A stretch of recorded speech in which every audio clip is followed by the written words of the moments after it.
आंगनवाड़ी सेविकाओं का है आंदोलन जारी, जल्द झुकेगी सरकार। आंगनवाड़ी सेविकाओं ने ऐलान कर दिया है जब तक उनकी मांगे नहीं मांगी जाएगी तब तक वो आंदोलन करते रहेंगे। नियोजित शिक्षकों को जल्द ही मिलेगा राज्यकर्मी का दर्जा, दशहरा में ही मिल सकती है खुशखबरी। और वहीं वार्ड सदस्यों को पंचायतों में होने वाले विकास कार्यों के करने के लिए मिलेगा 60% हिस्सा। और वहीं पीएम मोदी के जाति को मजाक बनाने को लेकर विपक्ष पर जमकर बरसे भाजपा नेताई। नमस्कार, मैं हूं अभय कुमार, आप देख रहे हैं अपना खास कार्यक्रम बिहार समाचार।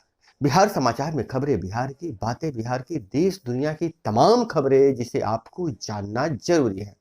बिहार समाचार में हम खबर लेते हैं सत्ता के गलियारों से, पंचायत के गलियों से और गांव के चौपालों से, जो कहीं न कहीं आपके जीवन को प्रभावित करता है। तो बिहार समाचार में हम पहली खबर ले रहे हैं आंगनवाड़ी सेविकाओं के आंदोलन का। तो आंगनवाड़ी सेविकाएं लगातार आंदोलन कर रही है। प्रखंड मुख्यालय से इनका आंदोलन बढ़कर जिला मुख्यालय तक चला गया है। राज्य तक इनके आंदोलन जाने की संभावना है। हालांकि अन्य राज्यों में आंगनवाड़ी सेविकाओं को विशेष पैकेज मिला है, लेकिन बिहार में अभी तक आंगनवाड़ी सेविकाओं को कोई विशेष पैकेज नहीं मिला है। लेकिन आंगनवाड़ी सेविकाएं लगातार आंदोलन कर रही है और इनका आंदोलन का जो मोटो है, 5 सूत्री मांग है कि इन्हें भी राज्यकर्मी का दर्जा दिया जाए और इन्हें 4 घंटे के बदले 8 घंटे काम लिया जाए। इन्हें मनरेगा मजदूर से भी न्यूनतम मजदूरी मिलती है, कम से कम न्यूनतम मजदूरी की मांग यह कर रहे हैं। अन्य सरकारी सुविधाओं के लिए भी आंगनवाड़ी सेविका सहायिका संघ मांग उठा रहा है। हालांकि आंगनवाड़ी सेविका सहायिका संघ लगातार आंदोलन कर रहे हैं, लेकिन अभी तक सरकार का कोई भी नुमाइंदा सामने नहीं आया है। और वहीं नियोजित शिक्षकों की बात करें तो नियोजित शिक्षकों को परीक्षा देने के बाद विशेष शिक्षक का दर्जा मिलेगा, जो राज्यकर्मी का ही दर्जा होगा। लेकिन इससे पहले यह फिर मामला विवाद में फंस गया है। कई शिक्षक संगठनों ने सरकार की इस नीति का विरोध किया है। सरकार तक बातें गई हैं और हो सकता है कि सरकार दशहरा में या दशहरा के बाद नियोजित शिक्षकों को बिना शर्त ही सरकारी कर्मी का दर्जा दे दे तो कोई आश्चर्य की बात नहीं होगी। हालांकि नियोजित शिक्षक अभी पर्व त्योहारों के सीजन के बाद आंदोलन के मूड में है और नियोजित शिक्षक इस बार संयुक्त रूप से बड़ा आंदोलन करेंगे। पिछले बार के आंदोलन का यह रंग लाया है कि नियोजित शिक्षकों को अब राज्यकर्मी का दर्जा देने का रास्ता साफ हो गया है, लेकिन जो अनिवार्य परीक्षा का जो शर्त रखा गया है उससे शिक्षक संगठन नाराज हैं। और वहीं वार्ड सदस्यों की अगर बात करें तो वार्ड सदस्य लगातार आंदोलन कर रहे हैं और मांग उठाई जा रही है कि पंचायतों में होने वाले विकास कार्यों को 60% वार्डों के जिम्मे करवाया जाए। वार्ड सदस्यों को योजनाओं में मिले 60% की हिस्सेदारी। और यह कई जिला मुख्यालयों में यह आंदोलन हो रहा है और संघ की बैठक की गई है, महासम्मेलन का आयोजन किया गया है। पूर्व केंद्रीय मंत्री सह राजद राष्ट्रीय उपाध्यक्ष देवेंद्र प्रसाद यादव ने कहा है कि वार्ड सदस्य जनता के सबसे करीबी जनप्रतिनिधि और जनतांत्रिक ढांचे के आधार स्तंभ और बुनियाद है। ये आवाम की सेवा के लिए सदैव उपलब्ध रहते हैं। इनके जायज मांगों को पंचायती राज मंत्री, उप मुख्यमंत्री, मुख्यमंत्री तक पहुंचाकर हक दिलाने का प्रयास करेंगे। कहा कि वार्ड सदस्य अपने कर्तव्य का निर्वहन कर सरकार की योजनाओं को सही तरीके से आम जनता के बीच पहुंचाकर उन्हें लाभान्वित करने का कार्य करें। वर्तमान समय में देश बहुत ही विकराल स्थिति से गुजर रहा है, इस पर भी अमल कर समाज, देश, संविधान और लोकतंत्र की रक्षा करना हर भारतीय का कर्तव्य है। हालांकि संघ के प्रदेश अध्यक्ष गणेश चौधरी ने कहा कि संपूर्ण बिहार में ग्राम सरकार को मजबूती प्रदान करने के लिए 1,14,668 पंचायत वार्ड सदस्य हैं। तमाम वार्ड सदस्य सरकार की योजनाओं का क्रियान्वयन करने में सहयोग देते हैं, फिर भी वार्ड सदस्यों के साथ सौतेला व्यवहार होता है और मुखिया जी इन पर दबंगई से पेश आते हैं, इसलिए वार्ड सदस्यों को पंचायतों में होने वाली योजनाओं में 60% की हिस्सेदारी मिलनी चाहिए। हालांकि सरकार ने पहले ही साफ कर दिया है कि 7 निश्चय पार्ट 2 की योजनाओं को जमीन पर वार्ड सदस्यों के माध्यम से ही उतारा जाएगा। हालांकि आपकी क्या राय है, कमेंट में जरूर बताइएगा। वार्ड सदस्यों का आंदोलन मांग जायज है कि नहीं जायज है, और वार्ड सदस्य अगर आंदोलन के बाद भी अगर उन्हें अधिकार नहीं मिलता है तो वार्ड सदस्यों ने घोषणा किया है कि सामूहिक रूप से इस्तीफा दे देंगे। हालांकि इधर पंच और सरपंच संघ ने भी सरकार पर दबाव बनाया है कि उन्हें वेतनमान भत्ते में बढ़ोतरी किया जाए, और पंच सरपंच संघ ने भी घोषणा किया है कि अगर उन्हें उचित सम्मान नहीं मिला तो वे भी सामूहिक रूप से इस्तीफा दे देंगे।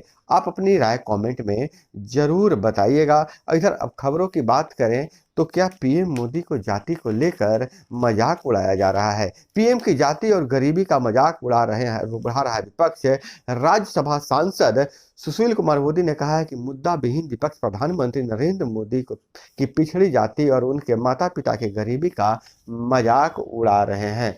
हालांकि इस मामले में अभी सरकार के तरफ से कोई पक्ष नहीं आया है, लेकिन विपक्ष हमलावर है। विजय चौधरी ने कहा है कि विधानसभा नेता प्रतिपक्ष विजय कुमार सिन्हा ने कहा कि बिहार की महागठबंधन सरकार अपनी विफलता को छिपाने के लिए जाति के नाम पर अनाप शनाप बयान दिलवा रही है। जो एक संवैधानिक पद पर बैठे व्यक्ति के खिलाफ इस तरह का जो दिया जा रहा है बयान, वह स्वीकार्य नहीं है। जनता 2024 में जवाब देगी। हालांकि देश भर में, खास करके बिहार में दुर्गा पूजा की धूम है। मुंगेर की बड़ी दुर्गा महारानी के देश ही नहीं विदेशों में भी हजारों भक्त हैं। मां के दर्शन के वक्त श्रद्धालुओं को नहीं मिलती है पांव रखने की जगह।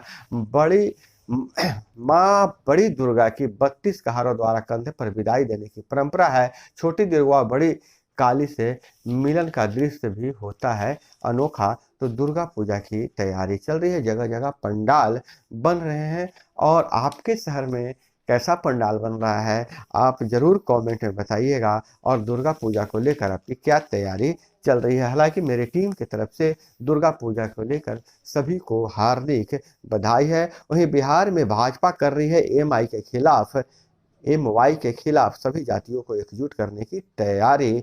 लोकसभा चुनाव 2024 की है तैयारी। वरिष्ठ नेताओं को मिली जानकारी, हर सप्ताह करे समीक्षा।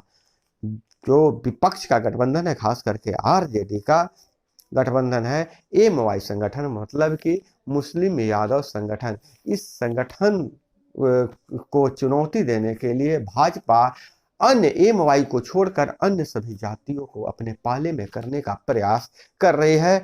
और जो सम्राट चौधरी के प्रदेश अध्यक्ष लगातार बैठक कर रहे हैं, लगातार समीक्षा, हर सप्ताह समीक्षा कर रहे हैं कि अन्य जातियों को कैसे विपक्ष सत्ता पक्ष के खिलाफ किया जाए और 2024 का जो नैया है उसे पार लगाया जाए। प्रमोशन देने के लिए कर्मियों की वरीयता सूची की जांच शुरू हो गई है। रविवार को भी सचिवालय के प्रमुख विभागों के दफ्तर खुले रहेंगे। खास करके जो बात चल रही है अभी कि प्रमोशन होना है सारे कर्मियों को जो सीटें खाली थी और उस पर काम कर रहे थे, प्रमोशन के लिए बड़े अधिकारी के रूप में काम कर रहे थे, लेकिन उन्हें प्रमोट नहीं किया गया था। उसके लिए अब प्रमोशन देने की कवायद शुरू हो चुकी है। और दोस्तों, कई तरह की खबरें हैं। बिहार में 70% होमगार्ड के भरोसे ट्रैफिक पुलिस, नतीजा चालान के दौरान तकनीकी जानकारी की कमी और जाम की समस्या हो जाती है। ट्रैफिक पुलिस को ही जानकारी नहीं है कि कौन से कमी में कौन सा चालान काटना है, कौन सा नियम है, तो लेट होता है जिसके कारण जाम लग जाता है। इस तरह के जाम में आप कभी फंसे हैं कि नहीं फंसे हैं, कमेंट में जरूर बताइएगा। तो दोस्तों, यह थी वो तमाम खबरें जिसे आपको जानना जरूरी था। इसी तरह से खबरों के लिए जुड़े रहिए हमारे साथ। चैनल पे नए तो चैनल को सब्सक्राइब कर लीजिए। वीडियो पसंद आए तो एक लाइक जरूर कीजिएगा। मिलते हैं अगले वीडियो में। जय हिंद, वंदे मातरम।